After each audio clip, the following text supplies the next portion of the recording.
Hi there, well it's our last video looking at the Easter story. I hope you've enjoyed these videos.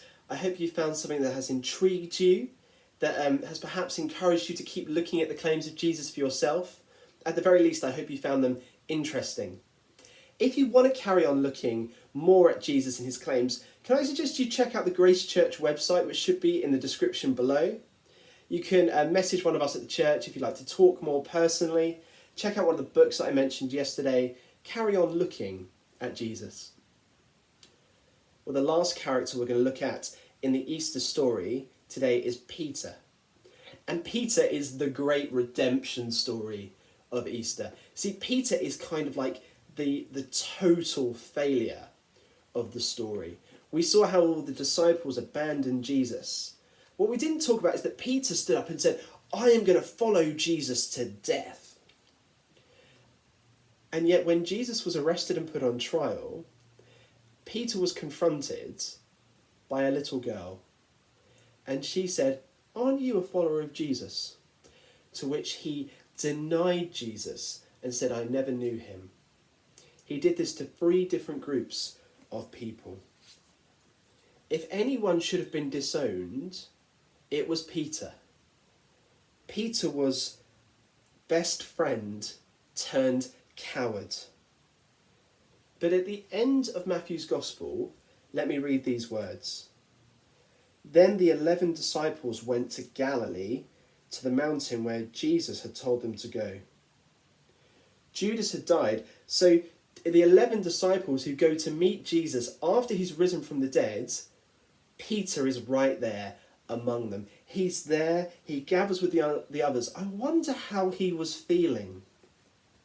Maybe we could all relate. I wonder if you have that thing in your life, that time you did something that you don't want to talk about, that deep failure, that time you messed up, that thing that would cause you to die of shame if you were exposed.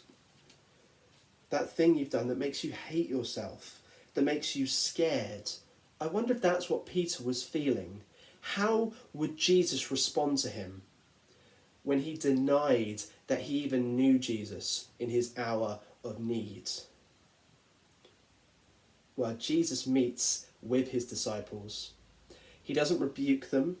He doesn't disown them. Instead, he embraces them. They're restored. They're forgiven. And that includes Peter. We said that Easter is for failures. God takes people who are properly messed up, who have failed in ways that should disqualify them from him and from Jesus forever, and he forgives them. He restores them. More than that, he brings them into his family. See, the disciples are then given a mission by Jesus to tell the world about this good news. And you don't take enemies and failures on a mission with you, do you? You give a mission to your friends, your family. That's what Jesus does. He takes failures and brings them in and then sends them out on a mission to tell everyone about how good and kind and wonderful he is and the good news of the life and forgiveness that he brings. Because of his great love, Jesus brings failures into his family. Even people like Peter. Even people like me and like you. Even people like Peter and us can hear these words from Jesus at the end of the book.